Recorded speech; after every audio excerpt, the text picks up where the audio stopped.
Watch where you're going. The billionaire's voice echoed through the marble lobby. The janitor knelt down, picking up his mop.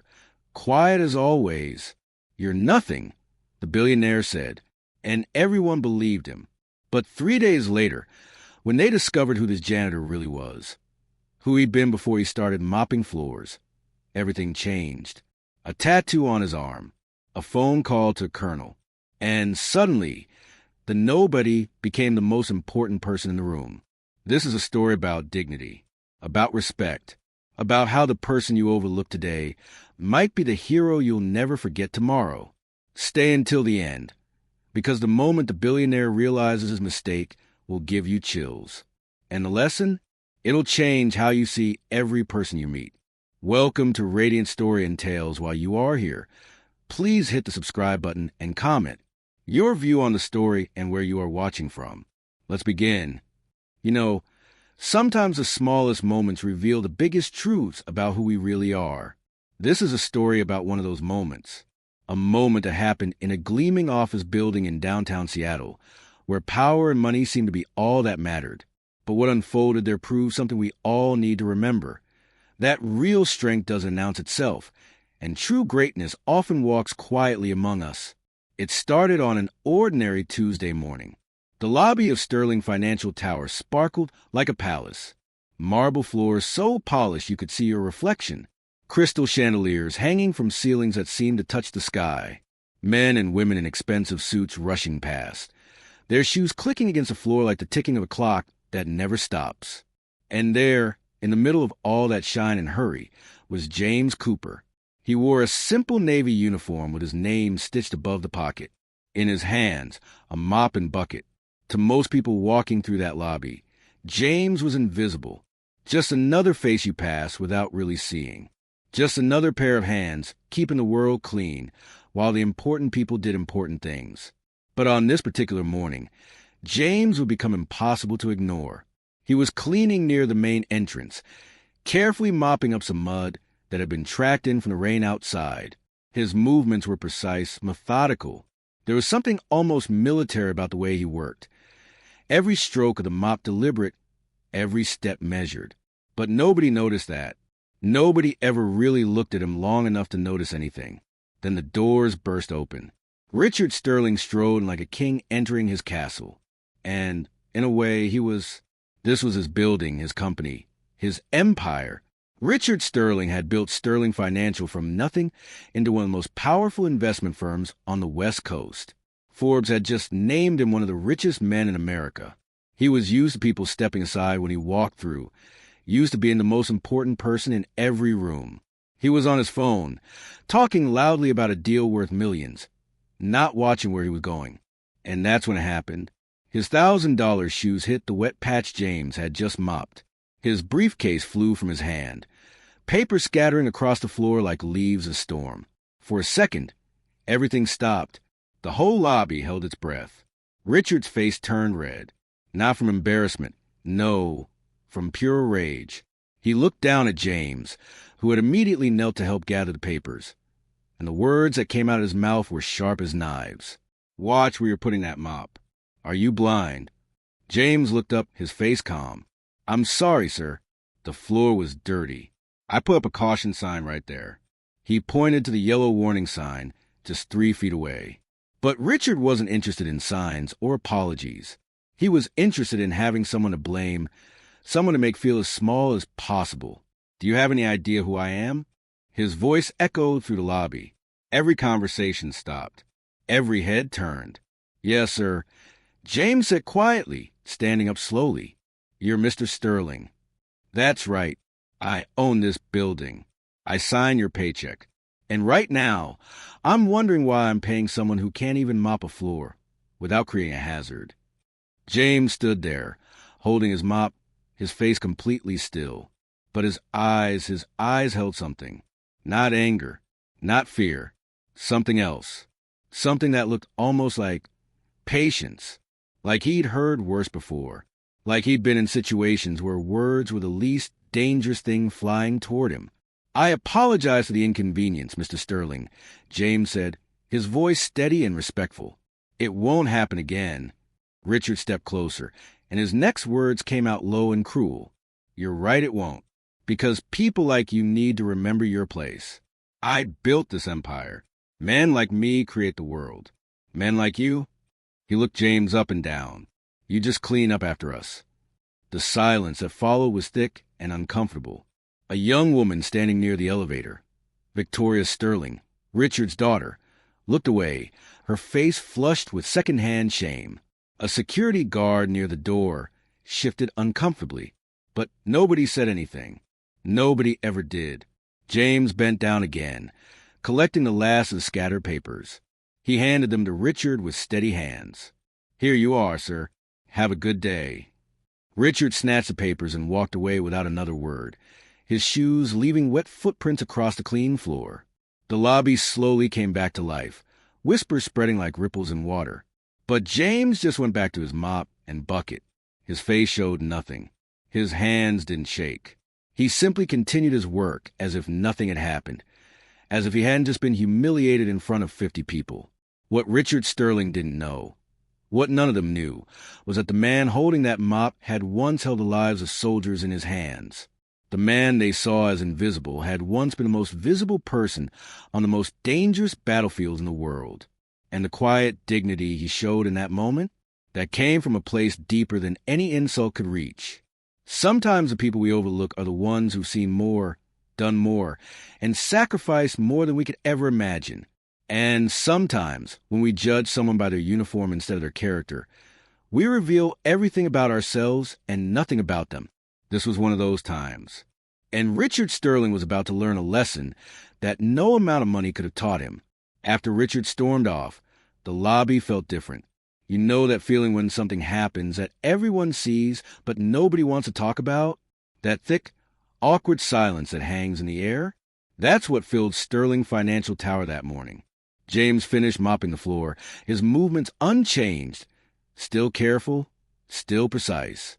He emptied his bucket, put away his supplies, and disappeared to the maintenance door like a ghost fading into the walls. But the people who'd witnessed what happened couldn't stop talking. In the coffee room on the 3rd floor, employees clustered in small groups, their voices hushed. Did you see how calm he stayed? One woman whispered. I would have cried or quit right there. Sterling was way out of line. A young man added, glancing around to make sure no one important was listening. That janitor apologized twice. What more did he want? He wanted to feel big. Another voice said, some people need to make others feel small just to feel powerful themselves. But one person wasn't whispering. Victoria Sterling sat in her corner office on the 20th floor, staring at her computer screen without really seeing it. She couldn't get the image out of her head. Her father's red face, his cruel words, and most of all, the janitor's eyes. There was something about the way that man had looked at her father, not with fear or hatred, but with something else. Something like understanding, or maybe pity. She'd also noticed something else. When James had bent down to pick up the papers, his sleeve had pulled back slightly. On his forearm was a tattoo. She'd only glimpsed it for a second, but the image stuck with her. It looked official somehow. Military, maybe? A symbol with wings and a circle. Victoria pulled out her phone and typed, military tattoo wings, circle meaning. The search results filled her screen. Various military insignias appeared, and then she saw it. Her breath caught. The Shadow Regiment. An elite special operations unit. The caption beneath the image read, one of the most classified military groups in U.S. history. Members of this unit conducted high-risk operations in hostile territories. Their names and missions remain largely classified. She sat back in her chair, her heart pounding. No, it couldn't be. Could it? Victoria opened the company's employee database and searched for James Cooper. There wasn't much information, just his hire date 2 years ago, his position in maintenance, and a basic background check that showed nothing unusual. No military service listed. No previous employment. It was almost too clean, too empty. She picked up her phone and called down to security. Hey, this is Victoria Sterling. Can you send me any additional records we have on James Cooper in maintenance? I need them for a project I'm working on. 20 minutes later, an email arrived from Paul Chun. the head of security. Attached was James's original employment application. Victoria opened it, scanning through the basic information. Then she stopped cold. Under previous employment, James had written, U.S. military, honorably discharged. Under references, there was a single phone number with a note. For verification only, ask for Colonel Hayes. Victoria stared at the number for a long moment. Then, before she could talk herself out of it, she dialed. The phone rang 3 times before a gruff voice answered. Hayes! Colonel Hayes? My name is Victoria Sterling. I'm calling about James Cooper. He listed you as a reference. Stop right there. The voice interrupted, suddenly sharp and alert. Who are you and why are you asking about Captain Cooper? Captain? The word hit Victoria like a thunderclap. I work at Sterling Financial. James works here as a maintenance worker. I just wanted to... As a what? The colonel's voice rose with disbelief. A janitor, sir. He's been working here for 2 years. There was a long silence on the other end. Then Colonel Hayes spoke, his voice heavy with something between sadness and respect. Miss Sterling, I don't know what James told you about his past, and I'll respect his privacy. But I'll tell you this much. The man you're calling a janitor led some of the most dangerous missions this country has ever conducted. He saved lives when most people would have run. He made decisions under pressure that generals struggle with in quiet rooms. Victoria's hand trembled slightly. Why would someone like that be mopping floors? Because, the colonel said slowly, not everyone who serves comes home to parades and medals. Some come home to sick parents who need care. Some come home tired of war and wanting peace. And some come home believing that quiet service is just as honorable as loud glory. But let me ask you something, Miss Sterling.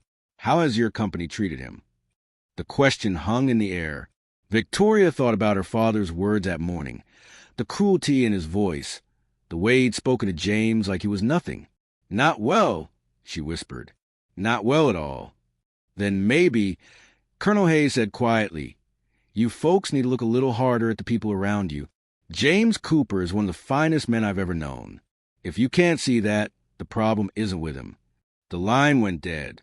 Victoria sat in her office as the afternoon sun streamed through her windows, casting long shadows across the floor.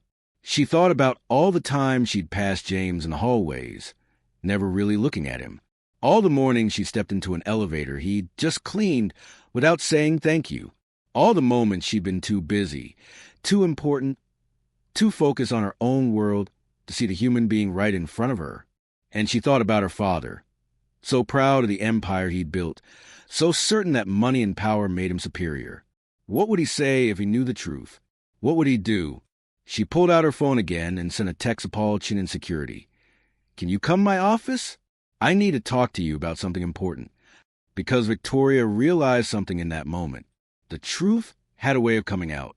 And when it did, it had the power to change everything. The only question was whether they'd be brave enough to face it. Downstairs, in a small maintenance closet that smelled of cleaning supplies and floor wax, James Cooper sat on an overturned bucket, eating a sandwich he'd packed from home. He didn't know that his past was being uncovered. He didn't know that whispers about him were spreading through the building. He just knew that he'd gotten through another day, done his job with dignity, and would go home that evening to check on his mother and make sure she'd taken her medication. For James, that was enough. It had to be. But the universe had other plans, and by tomorrow, everything would change. The next morning came gray and cold. Rain tapped against the windows of Sterling Financial Tower, like fingers trying to get in. James arrived at 5:30, same as always, and began his routine, cleaning the lobby, emptying trash bins, making sure everything was ready before the flood of employees arrived at 8. He'd almost forgotten about yesterday. Or rather, he'd filed away in that place where you put things that hurt but don't surprise you anymore. He'd been disrespected before. He'd learned a long time ago that some people would never see past the uniform you wore, whether it was military fatigues or janitor's coveralls. What mattered was that you saw yourself, that you knew who you were when you looked in the mirror. And James knew that was enough. But today was different. Today, the building seemed to buzz with an energy he couldn't quite name. Employees whispered in clusters. Security guards stood straighter. Even the receptionist kept glancing toward the elevators like she was expecting something to happen. At 9 o'clock, Richard Sterling's assistant sent out an urgent message. Mandatory executive meeting in the main conference room. All department heads to attend. 9:30 sharp. Richard himself was preparing for something big. He'd invited 3 major investors to the meeting, people with the power to move millions of dollars with a handshake. There were also 2 representatives from a European bank, including a man named Wilhelm Adler, a former military colonel turned businessman. Richard wanted to impress them. He wanted to show his power, his control, his empire. Victoria sat in her office, her stomach in knots. She'd spent half the night talking with Paul Chin, the security chief, who'd made some calls of his own. What they'd learned about James Cooper had left them both shaken, and now they had a decision to make. Stay silent or speak the truth. Paul had said to her last night, "Sometimes doing the right thing feels like jumping off a cliff. You don't know if you'll fly or fall. You just know you have to jump." At 9:25, Victoria and Paul stood outside the conference room. Through the glass walls, they could see Richard at the head of the massive table, laughing with the investors. He looked so confident, so certain of his place in the world. "You ready?" Paul asked quietly. Victoria took a deep breath. "No, but let's do it anyway." They walked in just as Richard was beginning his presentation. "Gentlemen and ladies, what you're about to see is the future of—" "Dad, we need to talk," Victoria said, her voice cutting through the room. Richard's smile froze. "Victoria, I'm in the middle of—" "I know, but this can't wait." She looked at the investors, at Wilhelm Adler in particular. "I apologize for the interruption, but something has come to my attention that everyone in this room needs to know." Richard's face flushed red. "Victoria, this is completely inappropriate. Yesterday," she continued, her voice shaking but steady, "you humiliated a member of our staff in the lobby, in front of dozens of witnesses. You told him that people like him only clean up after people like you. Do you remember that?" The room went silent. Richard's jaw tightened. "That's hardly relevant to—" "His name is James Cooper," Paul Chin said, stepping forward. He held a manila folder. "And with your permission, Mr. Sterling, I'd like to share some information about him." "I don't give you permission," Richard snapped. "This meeting is about business, not—" "Captain James Cooper," Wilhelm Adler said suddenly, his German accent thick with surprise. Everyone turned to look at him. He'd gone pale, his eyes wide. "Did you say James Cooper?" Paul nodded. "Yes, sir. Do you know him?" Wilhelm stood up slowly, like a man in a dream. "Know him? Captain Cooper saved my life.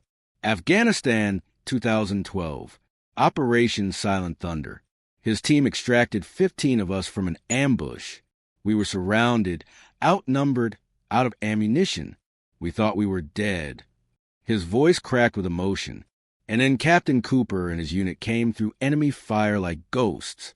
He carried my radio man on his back for 3 miles while directing defensive fire." The room was frozen. Richard's face had gone from red to white.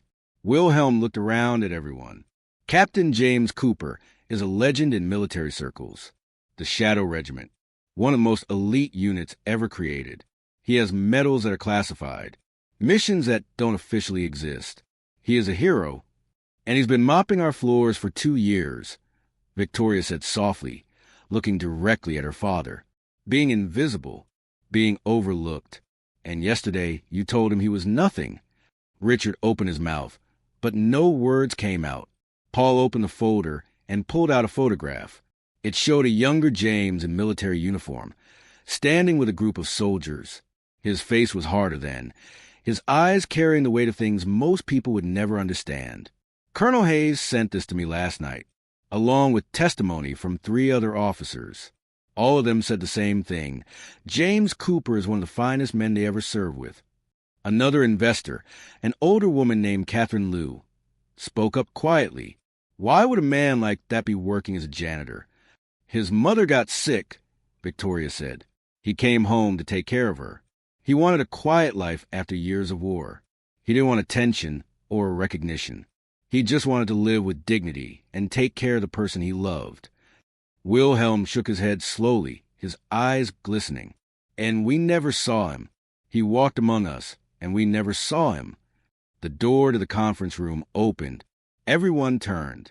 Standing there, in his Navy maintenance uniform, holding a mop, was James Cooper. He'd been called up to fix a spill outside the conference room. Now he stood frozen, realizing that somehow, some way, his past had caught up with him. For a long moment, nobody moved. Then Wilhelm Adler crossed the room in 3 long strides and stood at attention. He saluted. "Captain Cooper," he said, his voice formal and full of respect. "It is an honor to see you again." James stood very still. Then slowly he returned the salute. "Colonel Adler, I didn't know you were here." "I didn't know you were here either. Until this moment, I thought I'd never get the chance to thank you properly." Wilhelm's eyes filled with tears. "You gave me my life back. You gave 15 men their lives back. And I never said thank you." "You don't need to thank me," James said quietly. "We were just doing our job." "No," Wilhelm said firmly. "You went beyond duty. You went into hell and pulled us out. That's not a job. That's valor." Richard Sterling sat at the head of the table, watching this unfold. All the color had drained from his face. His hands trembled slightly on the table. The empire he'd built, the power he'd accumulated, the confidence he wore like armor, all of it seemed meaningless in this moment. Because standing in his conference room was a man who commanded soldiers, saved lives, and faced down death with courage. A man who'd sacrificed years of his life for strangers. A man who'd chosen a quiet, humble path when he could have demanded recognition. And Richard had called him nothing. The weight of that realization crashed over him like a wave, and for the first time in years, Richard Sterling felt truly, devastatingly small. The conference room felt different now. The air was thick with a truth that couldn't be ignored. All the expensive furniture, the panoramic views of Seattle's skyline, the millions of dollars worth of deals that had been made at this table, none of it seemed to matter anymore. James stood near the doorway, still holding his mop. He looked uncomfortable with the attention, like a man who'd spent years learning to be invisible and was now suddenly thrust into the spotlight. His eyes moved from face to face, finally landing on Richard Sterling. Richard couldn't meet his gaze. The man who'd spent his whole life looking people in the eye, dominating every room he entered, now found himself staring at the table in front of him. Victoria watched her father, and something broke inside her. She'd spent her whole life admiring him, trying to live up to his standards, believing that his success meant he knew how to treat people. But now she saw him clearly, a man who'd built an empire but forgotten his humanity somewhere along the way. "Dad," she said softly, "look at him." Richard slowly raised his eyes. James stood there, calm and dignified, even now, even after being humiliated yesterday, even after having his privacy invaded and his past exposed. There was no anger in his face, no desire for revenge, just a quiet acceptance of the situation. "Mr. Cooper," Richard began, his voice hoarse. I didn't know." "No, sir," James replied gently. "You didn't, but respectfully, you didn't try to know either." The words landed soft but heavy. One of the investors shifted uncomfortably in their seat. James continued, his voice steady. "Yesterday, when you spoke to me in that lobby, you saw a janitor. You saw someone beneath you. And maybe that's true. Maybe I am just a janitor now. But see, the thing is, every person pushing a mop or emptying a trash can is a whole human being with a story. Some of us are veterans. Some are single parents working 3 jobs. Some are putting themselves through school. Some are taking care of sick family members." He paused, his eyes moving around the room. "We're not invisible. We're not nothing. We're just doing work that needs to be done with as much dignity as we can carry." Wilhelm Adler nodded, his face solemn. "In the military, we have a saying, 'Know your soldiers.'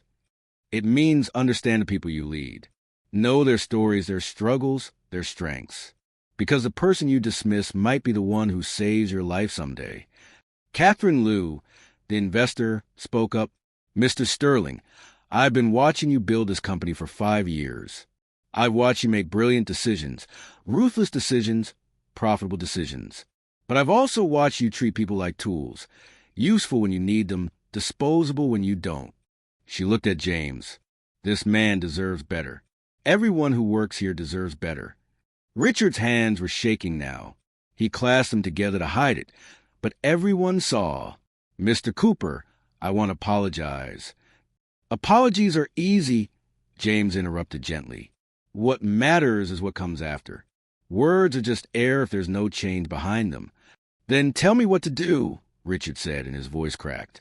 Tell me how to make this right. James was quiet for a moment. Then he said, start by seeing people, really seeing them. The woman who cleaned your office at night. Ask her name. Ask about her family. The security guard at the door. Find out if he's got kids, what his dreams are. The maintenance team, the cafeteria workers, the folks in the mailroom.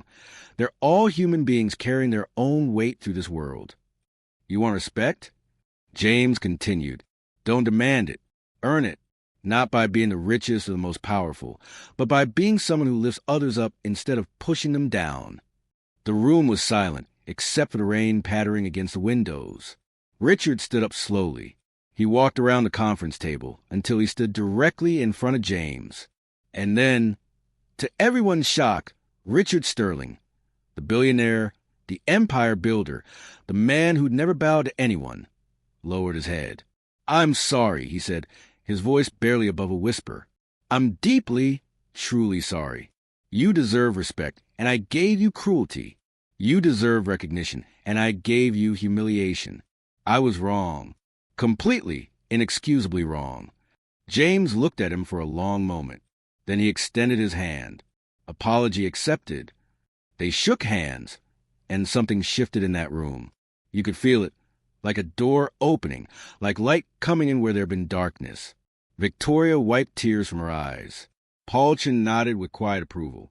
Wilhelm Adler smiled, the kind of smile that carries relief and hope together. Catherine Liu stood up.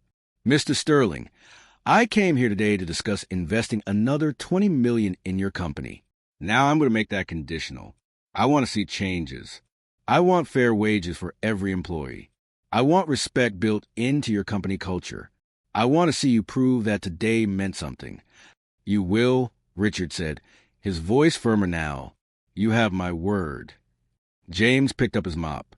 If you folks are done, I've got floors to clean. Wait, Richard said. Please, stay. Mr. Sterling, with respect, I've got work to do. And honestly, I've never been comfortable with attention. I did what I did in the military because it was right, not because I wanted recognition. I work here now because I need the income, and it's honest work. That's enough for me. But it's not enough for us, Victoria said, stepping forward. Mr. Cooper, James, we want to do better. Will you let us try? James studied her face, then looked around the room at all the people watching him. Finally, he nodded. Okay, but not just for me. For everyone who works in this building. Every single person. Deal, Richard said immediately. James nodded once more, then turned and walked out of the conference room. Through the glass walls, they watched him push his cleaning cart down the hallway, his posture straight and dignified, disappearing around a corner. Wilhelm Adler spoke into the silence. That man walked into enemy fire to save strangers. And now he walks these halls cleaning up after people who don't even see him. There's a lesson there, Mr. Sterling. I hope you've learned it. Richard stood at the window, watching the rain streak down the glass. I have, he said quietly. God help me, I finally have. The meeting ended early. The investors left with promises to return in a month, to see what changes had been made. Victoria and Paul stayed behind with Richard. And together, they began to plan something that would transform Sterling Financial from the inside out.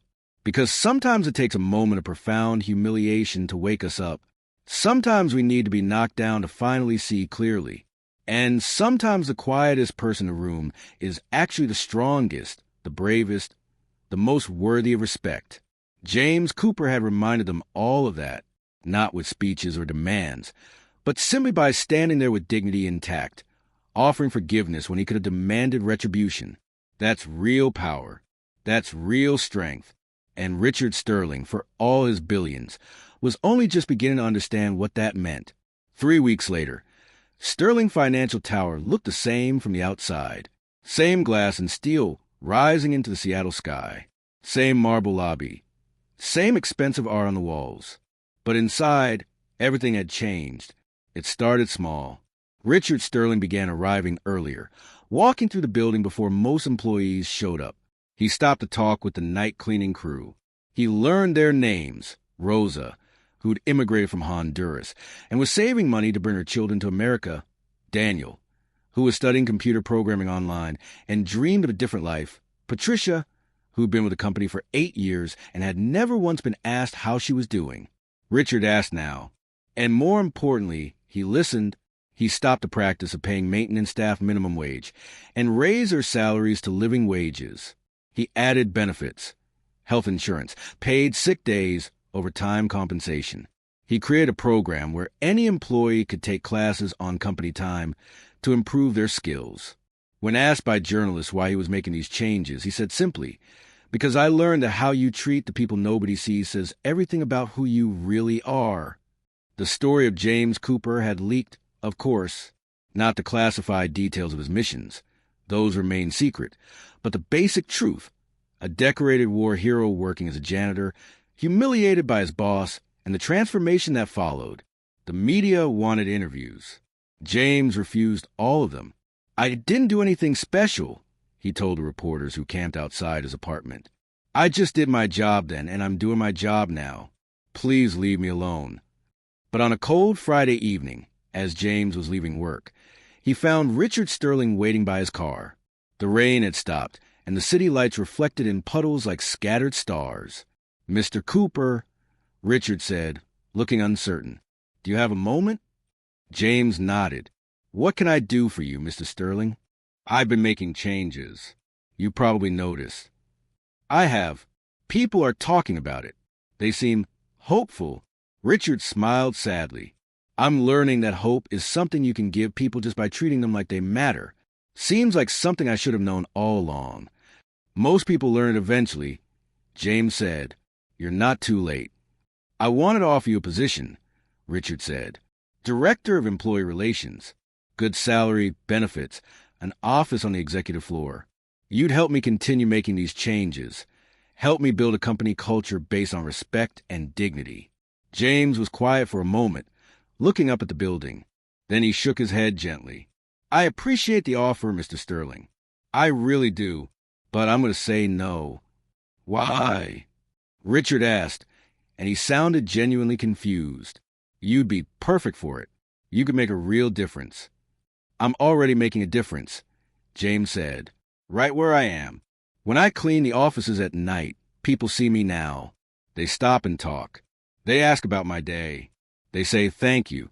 That's what I wanted, not a promotion, not recognition, just to be seen as a human being doing honest work." He smiled. "Besides, my mother is getting weaker. The flexible schedule I have now lets me take care of her. I can't give that up." Richard nodded slowly. "I understand, but the offer stands if you ever change your mind." "Thank you." They stood there in the parking lot for a moment. Two men from completely different worlds who'd somehow found understanding. "Can I ask you something?" Richard said. "After everything I said to you, everything I did, why did you forgive me so easily?" James thought about that. "In the military, I learned something important. Holding on to anger is like carrying extra weight on a long march. Eventually, it breaks you down. Forgiveness isn't about letting someone off the hook. It's about putting the weight down so you can keep walking." "I've been carrying a lot of weight," Richard admitted. "For years. The pressure to succeed, to be the best, to never show weakness. I turned it into cruelty without even realizing it. Then maybe it's time to put that weight down too," James said. Richard extended his hand. This time, when they shook, it felt different. Not like boss and employee, like equals, like friends. "Take care of yourself, Mr. Sterling, and take care of the people who work for you." "I will. And James, thank you for the lesson, for the grace, for everything." James just nodded got in his old Toyota, and drove away into the evening traffic. 6 months passed. Sterling Financial became known not just for its financial success, but for how it treated its employees. Other companies started calling, asking how they created such a positive culture. Richard gave talks at business conferences, telling the story of a janitor who taught him what real leadership looked like. James continued his work, quiet and steady. His mother passed away peacefully one autumn evening, and the entire maintenance staff attended her funeral. So did Richard Sterling and his daughter Victoria. They stood in the back of the church, paying respects to a woman they'd never met but whose son had changed their lives. After the service, Victoria approached James. "I'm so sorry for your loss." "Thank you," James said. "She had a good last few years. That's what matters." "What will you do now?" she asked gently. James looked out at the cemetery, at the trees starting to turn gold and red. "Keep going. Keep working. Maybe travel a little. See some places that aren't war zones." "The job offer still stands," she said. "Anytime you want it." He smiled. "I know, and I appreciate that more than you know. But I think I'm right where I need to be." And he was, because James Cooper had learned something in his years of service and his years of quiet work after. Happiness doesn't come from titles or recognition, or even from having people finally see you. It comes from knowing who you are, living with integrity, and treating every task, whether it's leading soldiers or mopping floors, as worthy of your best effort. On Monday morning, James was back at work, pushing his cart to the lobby as dawn light filtered through the tall windows. Employees arriving early smiled at him now. "Morning, James," they called out. Some stopped to chat. Some brought him coffee. He'd become not invisible, but visible in the right way, as a valued member of the community. Richard Sterling came down from his office around 8. He saw James cleaning the windows and paused. "Morning, James." "Morning, Mr. Sterling. Building looks great." "Thank you, sir." Richard hesitated, then said, "You know, I tell people about you in my speeches, about what you taught me. I hope that's okay." James stopped cleaning and turned. "What do you tell them?" "That real power isn't about making yourself big by making others small. It's about lifting people up. That respect is earned by how you treat the person who can do nothing for you. That dignity isn't something you give or take away. It's something people carry inside themselves, and a measure of your character is whether you honor that or trample it." James nodded slowly. "That's good. If it helps people, then yes, it's okay."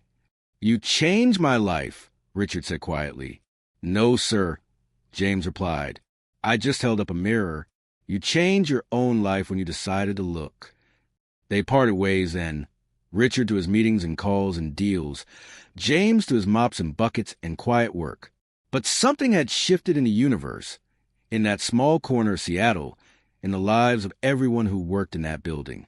Because sometimes the greatest lessons come from the most unexpected teachers. Sometimes the person you overlook is actually the one you most need to see. And sometimes all it takes to change the world is one person choosing dignity over pride, forgiveness over anger, and grace over revenge. James Cooper had made those choices. And in doing so, he'd reminded everyone around him what it means to be truly strong. Years later, when people told the story of Sterling Financial's transformation, they always came back to one moment. That Tuesday morning in the lobby when a billionaire revealed his smallness and a janitor revealed his greatness.